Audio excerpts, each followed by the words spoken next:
Hello, daughter. It is me, your mother, Berry_Ken, and welcome back to my channel. Welcome. So in today's video, I have something a little different to show you guys. I am going to be showing you all how I Facetune and edit photos. Naturally, as you can tell, I'm absolutely gorgeous. But a little touch up for my portfolio, otherwise known as Instagram, is very much so appreciated. That's just the tea. Y'all already know how it is, especially when it comes to Instagram. You want to get a little touch to be your best. Oh, yes. So I'm just going to be opening up Facetune, which is an app that you can download. I think they might have a free version. I'm sure. I definitely paid for mine, but I paid for mine some shit ago. Like, I knew that if I wanted better photos, I definitely wanted to, be able to develop my art and my craft. It's not just as like an artist, but like with photos and photography and editing and things like that. I was gonna have to step my game up and was willing to pay for it. It wasn't expensive. It was maybe like $2.99. I'm actually gonna pull up how much it is now on the Apple Store. Let me see. If you guys have Apple products, if not, y'all can I guess look it up on Google Play. Is the Android version? Maybe. I can't remember. It's been a long time since I rocked with the Android, girl. 10.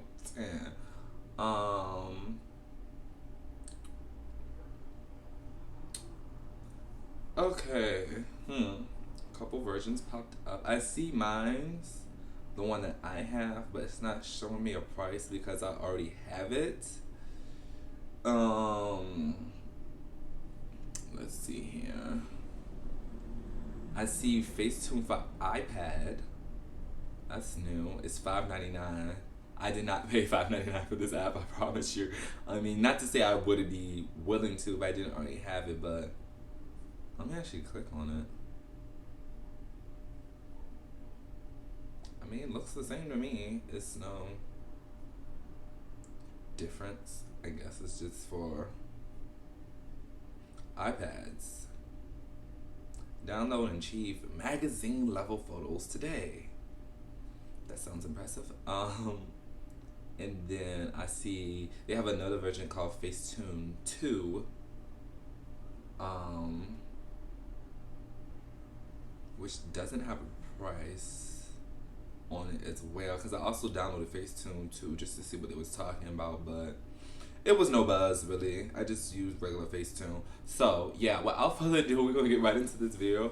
I'm gonna step to the side, and this is actually gonna have audio over it, because I'm gonna do a screen record of how I accomplish my Facetunes, add it into the video, and then I'm gonna be back for the outro. If you guys like this video, please give it a big thumbs up and subscribe to my channel. Let's get into it. Oh, we're gonna jump right into this.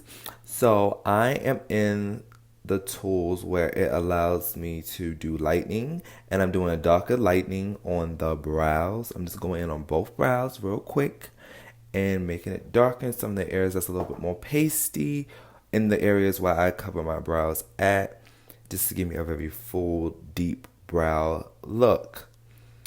I'm going in on the lips as well, just because I have large lips. That's something I want to try to pay attention to. I want to add a little lightness onto the lips, light that was escaped or did not make it into the actual shot of the frame because of whatever the hell crazy situation that was going on with my lighting. I'm going in with some exposure right here in this little area on my cheeks because it's kind of darkened because of the shadows in the area. So my face looks kind of chubby. I just don't like that kind of look. Not to say anything wrong. If your face is chubby, go for it, girl. But like I said, this is just us editing the photo. I'm going in trying to do some details because I want to look clean and professional as possible. I'm going over my nose contour because some of the areas are still a little dark, and I just don't want that. I want the whole thing to be bright, light, the way I want it, not those shadows coming in from my natural face, because what's the point of painting on a new face with new highlights and shadows when You don't see a lot of them because they're cast out when, you actually take the shot. For many different reasons. The way I apply my makeup, if it's too light, if it's too soft, if the lighting was too light or too soft, the angle of the photo. I just showed you there like a little back and forth of what we did so far. Go in on my forehead just to bring in some shadow there as well. Especially because the wig's a little high up on my natural hairline. So it looks a little big. I want to shadow that down. Some no harm, no foul there. What we have here. Okay, I'm darkening certain areas of my hair to add dimension. Like I said, like when I pay attention to like my makeup, I do the same thing with my editing. Like shadows matter. Lights and darks matter. It makes the difference in your illusion. What you want the audience to see, what you want to come forward and to be captivating, and what you don't. So that's what you're always going for Maya for. There's no right or wrong to this. It's what you look at and you see and you be like, I don't like this, or oh, I like this. I always ask myself, if I saw this down my timeline, would I like it? If it came down my timeline, would I double tap it? If I zoomed into it, what little details about the photo would I pick that I don't kind of like? Like right now, these eyes. Look, girl, we gotta make this a little bit brighter in the waterline, because sometimes by the time I take a photo, whatever thing I laid down on my waterline is gone. And that defeats the purpose of the illusion of having that big white in the middle of the eye to open it up. You need to cover that. And some of the stuff is just little dumb pet peeves. Like, I would fix one thing in a photo and the next time I won't fix it. Like, some photos I've edited out the chip of my tooth. Some photos I don't. It depends what you're going for with the look. Now, I realize I'm mostly just jabbering about the photo, but I want you to understand what I'm doing in the photo. That way, when you go into your photos, you're not trying to completely recreate my steps. You understand what I'm doing. Like here, the shadows on my eyelashes are dark in one area. So to fix that, I'm going in with some exposure and gently tapping. So see, look, that's becoming lighter.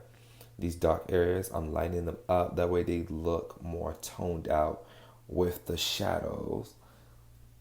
And then once I have it even tone, then I can go in and get it darker and get that kind of nice smoke that I'm going for along that lash line to make my new lash line be more realistic and come forth. Come forth, my darling, come forth and expose. Expose it for the truth. Same thing with that liner, girl. That white will rub against that liner, fade away, glitter will get somewhere. Because the photo is supposed to captivate a moment in time. It's supposed to freeze it. In real life, I'm moving between shots. I'm fixing stuff, shit getting in my eye. Like, girl, let's be real. So, editing gives you that last moment to, go back into that moment, become time travelers, and, fix that moment to be like, oh, I wish I would have did this, or I wish I would have got this, or this is a good shot. But every shot is a good shot if you know how to properly edit. And girl, this is his Facetune. This is like the easy one to go to for everybody, really. When you get into that Photoshop, whole nother game, girl. Whole nother game. I can't wait. Photoshop is expensive, baby, and a little hard to do, so we're going to have to wait for her. But we're going to do what we can now. I'm infamous for my gorgeous brown eyes. So, again, I go into exposure. And when I say exposure, I'm talking about the option to go in and the lighting. They have different lighting options like expose, brighten, lightening. These all do different things. Lighting is more like just a light fade of something. Excuse me, that's my email. That's more like a light fade of something versus something you want to expose is kind of being hidden by the shadows, and that would kind of like really bring it through. Versus brightening would just add like more of a white. And here I'm trying to add some brown back into the eye. I got some big lashes on. Well, not that big, but girl, big for me. And and you know, the light gets lost and you can't really see how brown my eyes are, because my eyes are like a really, really pretty true to color brown. So sometimes I get lost. I'm trying to pick what green I'm feeling so I can go in and just give this a pop of color right across the lid. See, you don't really see too much of a difference between before and the prior. But that's just going to give that neon. It's going to give it that Demi Lovato, neon lights. Yeah, I know that song. When she be like, oh yeah. I'm a little rusty right now. I can't really give you the vocals, but y'all know what I'm talking about. So I get asked this a lot. Where I get my backdrops from? Y'all seen that hot mess backdrop I am in front of today? It is wrinkly, it is old, it is tired. God, please forgive me. I will get better with time. But yeah, I have backdrops. So I just normally go in and just add in the color I want. Sometimes I want it bold print white, like I'm going to do this piece, just to give out a really fresh, clean photographer kind of look. Sometimes I go in with color because I want to have fun with it, but this is always normally how I do it. Now, as of recently, I do have like a color backdrop behind me just to help out a little bit more, because sometimes in between the editing and the actual backdrop, it gets lost and kind of crazy looking around the hairline. So it would be nice if the color in my backdrop is actually the color I'm about to edit onto the photo. So yeah, but in this particular case, I don't know. I was debating about doing the background the same color theme as my nails and my earrings and my makeup. But then I was like, oh, I don't want to flesh these bitches out with all this lime green when honestly, this is really such a beautiful, clean shot. And I was like, I'm not about to mess it up. I'm not about to mess it up. No. Wow, look at that. It looks so good. I'm going to touch that up a little bit more.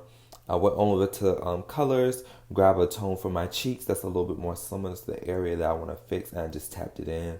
I didn't like the contour. I wanted it to be a little bit more harsh on that outer area, so I went in and added more of that. I wanted brightness to those high points of my lips where the gloss naturally hit it, and I added a little bit to the cupid's bow to give it more pop. Love dimension in the lips. Clean up around the lip line. It gets a little busty, crusty around it when you always talking in videos. This look actually wasn't in a video, but that does not mean I was not talking, girl. Then I pop over to the smoothing. I don't like to just blur out my whole face. That's gross and that never looks good. You want to just go in, touch the hot spots, and then everywhere else so it can be a very overall cohesive look. You just tap it kind of like around to, give that skin, let you see skin, but let you see very polished skin. Because when you see a professional shot, oh my God, it looks gorgeous. But when you zoom in, honey, you see those pores, you see the skin, you see that mold, you see the hairs on the face. So you don't want to ever take away from the beauty of the shot. So I'm kind of going in. I like to go back and forth to see, did I lose anything? And if I did lose something, if I went a little too crazy, because we get a little crazy sometimes. If I get a little too crazy, I like to go back and see where did I go wrong and try to dab it up to keep it clean, keep it fresh. After I did that, I saw, because sometimes when you touch it up, sometimes you do lose a little whatever pizzazz that you may have wanted. So I went back in to add a little bit more pizzazz to that hair. Add some pizzazz to my nose area. See, I just darkened it a bit so I can add a quick little deepening line and then arrow it out. And I love this app so much because it's like I can lay down the color that I want and then balance out how much of it I want and how much of it I don't want, how much I need and how much I don't need. See, I'm going back and forth with these greens because one green would have been too harsh, but the other green went from green to kind of like a yellow tone. So that was better because it's more like from eyeshadow to flesh. And that's what we have. It's so gorgeous. Okay, you guys, that is how I accomplished absolute beauty on Facetune. This is the finished product that we came up with. Absolutely stunning, absolutely gorgeous, if I do say so myself. I hope you guys really enjoyed this video. I hope it was educational. I hope I taught you stuff that, I hope mother, was able to feed a little knowledge to her babies. You already know what it is. And if you guys like this video, although it's a little different, y'all want to see some more stuff, you want to learn a little bit more tea, just let me know. Comment down below, but keep it what? Positive.